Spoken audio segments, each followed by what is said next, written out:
Hey YouTube, welcome to the Off-Grid Mountain Homestead. Showing you a recently installed solar array. But that's not the point of this video. I'm just showing you this to let you know that lots of cool solar content coming up in future videos. I hope you'll be pleasantly surprised with how much solar content we're fixing to post up here on the Off-Grid Mountain Homestead YouTube channel. But anyhow, let's get on with today's content.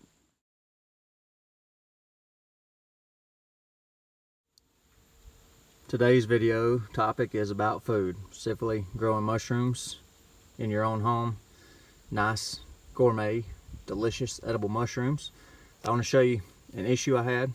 No fault of the company, nor Spore. Love their products. I've had nothing but success with their products except for this one. Now this bag was damaged in shipping. It had a little hole. It's got a hole in the bottom. No fault of nor Spore at all. So this pink oyster block is contaminated with trichoderma. You see the green mold in there. So it had a little tear down here in the seam from a little bit of rough handling and shipment, and that's that's from the carrier, or the courier, excuse me, not the mushroom farm nor Spore. But these are 5-pound fruiting blocks.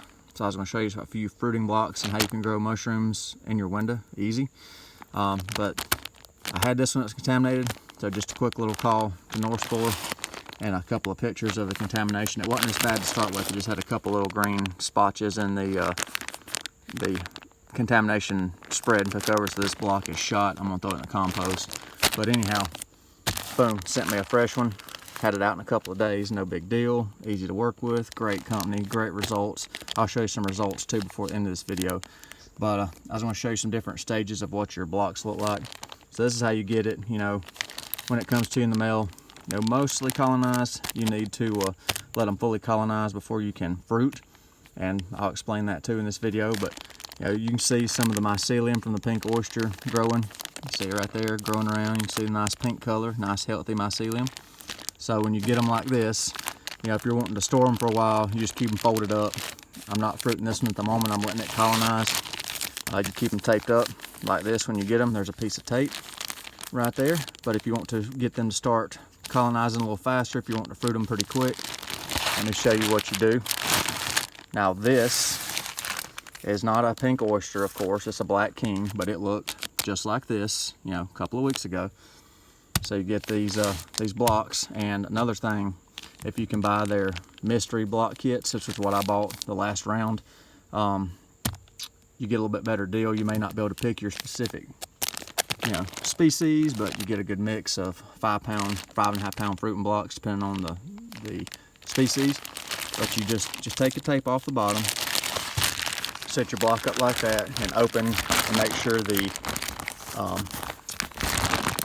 filter, this is your little filter right here, make sure it's not obstructed, and open it up. That'll let some of the CO2 out of the bag, which is what mushrooms produce. They breathe oxygen and produce CO2 just like humans. So you can open up, let get a little air, and that will supercharge the mycelium growth, and this block will colonize up. Went from looking like that, sawdust substrate, to fully colonized, ready to go. This one is ready to bust loose in less than 2 weeks. So I will show you one now that I'm actually actively fruiting, just sitting in the kitchen near a window, some diffused light. I'm not using a mono tub or any kind of Martha tent, which is a humidity controlled environment. I'll show you a little trick that I've been using on that too. And this is currently what I've been fruiting. This is my second flush, or second fruiting on this block. You can get several flushes out of a block this big.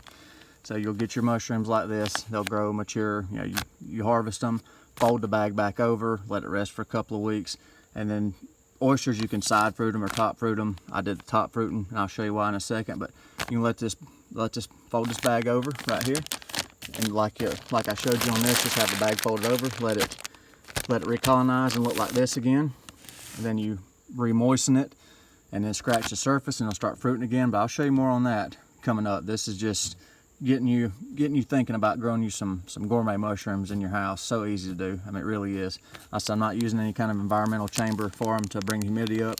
And of course, you can see they like the humidity way up there, high humidity. the house is 50% humidity. So you either got to cover it with a bag. You can put a bag over the top of it with some holes in it. That'll keep humidity up, or do what I'm doing right here. I top fruit. So I just scratch the top of the block, make a scratch with my finger down through there, spray it, and then in 4 or 5 days, you'll have mushrooms. So I use an old clothespin right here on top of the bag, and that keeps humidity up inside the bag to get your mushrooms to grow. Now, of course, this is not as good a performance as you would get with a dedicated mono tub or Martha tent to keep humidity up, but it's acceptable for our needs. So this one started fruiting first, this side. So when this is mature, won't be long now, I'll take this one off, let that finish maturing. So I just keep the top kind of pinched on it a little bit with that clothespin. It keeps humidity up. I spray it a couple of times a day with just clean water. You don't want to soak it, but you know, get good results. Get some nice, you know, gourmet oyster mushrooms. You know, real easy. And of course, if you had a controlled environment, this whole top would be fruited of huge monster mushrooms. But I'm working on getting a space to have a humidity controlled environment. So yeah, that's just one way of doing it. It's real easy, real resilient. And once those fruiting blocks I just showed you in the previous little clip, once they give out, the mycelium will eventually get weak. They'll run out of nutrients in their medium, that sawdust. The mycelium will start getting weaker. It won't be able to fruit anymore because it's out of nutrition. Then you can recycle those blocks into your own fruiting bags. These are simple, easy to do. So that's what I'm doing with all my blocks. Once they're spent, you know, won't fruit anymore out of their original block. I make my own blocks.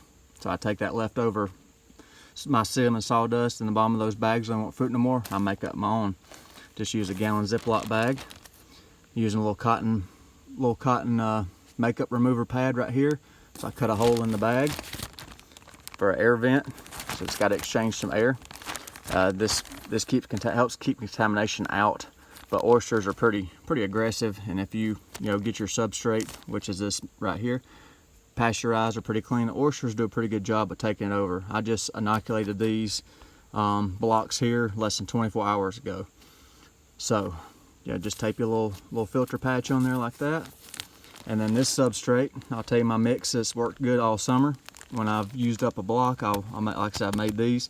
I'll fruit these about twice. They're spent, throw them in the compost, continue. So I get more mushrooms out of those 5-pound blocks than you would just running the block. So you can see the mycelium starting right there. It's starting to take over pretty good. These are yellow oysters as well in this, like I showed you in the last shot. You can see the mycelium starting to take over already in 24 hours. This is sitting on top of the refrigerator. So got me a little pan set up there. I got these little bags sitting there, let them colonize, then I'll put them in fruiting conditions. Fruiting conditions, you open it up, give it air, change its temperature, change its humidity, change its oxygen, it'll fruit once it's fully colonized, like you saw in that previous bag of king oysters. So this is straw, this is wheat straw, this is cardboard, and coffee grounds. So I take all these ingredients, mix them up in a 5-gallon bucket, pour boiling water on it, let it sit until it cools off, dump it, pour boiling water on it again, let it cool off, then dump it, let it drain, and then there's my mix. It's all shredded up in there, shredded up cardboard, shredded up straw, and fresh coffee grounds out of the morning's coffee. Gives them a little nutrition, and they seem to like that pretty good. You can go overboard with sanitation, sterilization on all this, but I pasteurized a couple of times with boiling water. I've had good colonization. So that's a cheap way of getting you some more mushrooms. I said, make your bag, then tape it over, let it colonize. Take a couple of weeks, 3 weeks to fully colonize. You want it hard as a rock when it's colonized. You want it completely white like that one block I showed you. And you see where this one's colonizing around there. Look, it's just going crazy. I mean, it is just slap ripping. So it's already starting to colonize and take over. So those are some DIY fruiting blocks too. But just some mushroom stuff today on the video. If you want to see this step by step or any other mushroom stuff, I'll do it to the best of my ability. You just let me know in the comments, do you like this mushroom farming, mushroom growing content, edible gourmet mushrooms. Hope you enjoyed the video. But if you don't mind, please hit that like button if I earned it. If you're not subscribed, I'd greatly appreciate a subscription from you. Thank y'all for watching the Okra Mountain Homestead. Hope you have a nice day.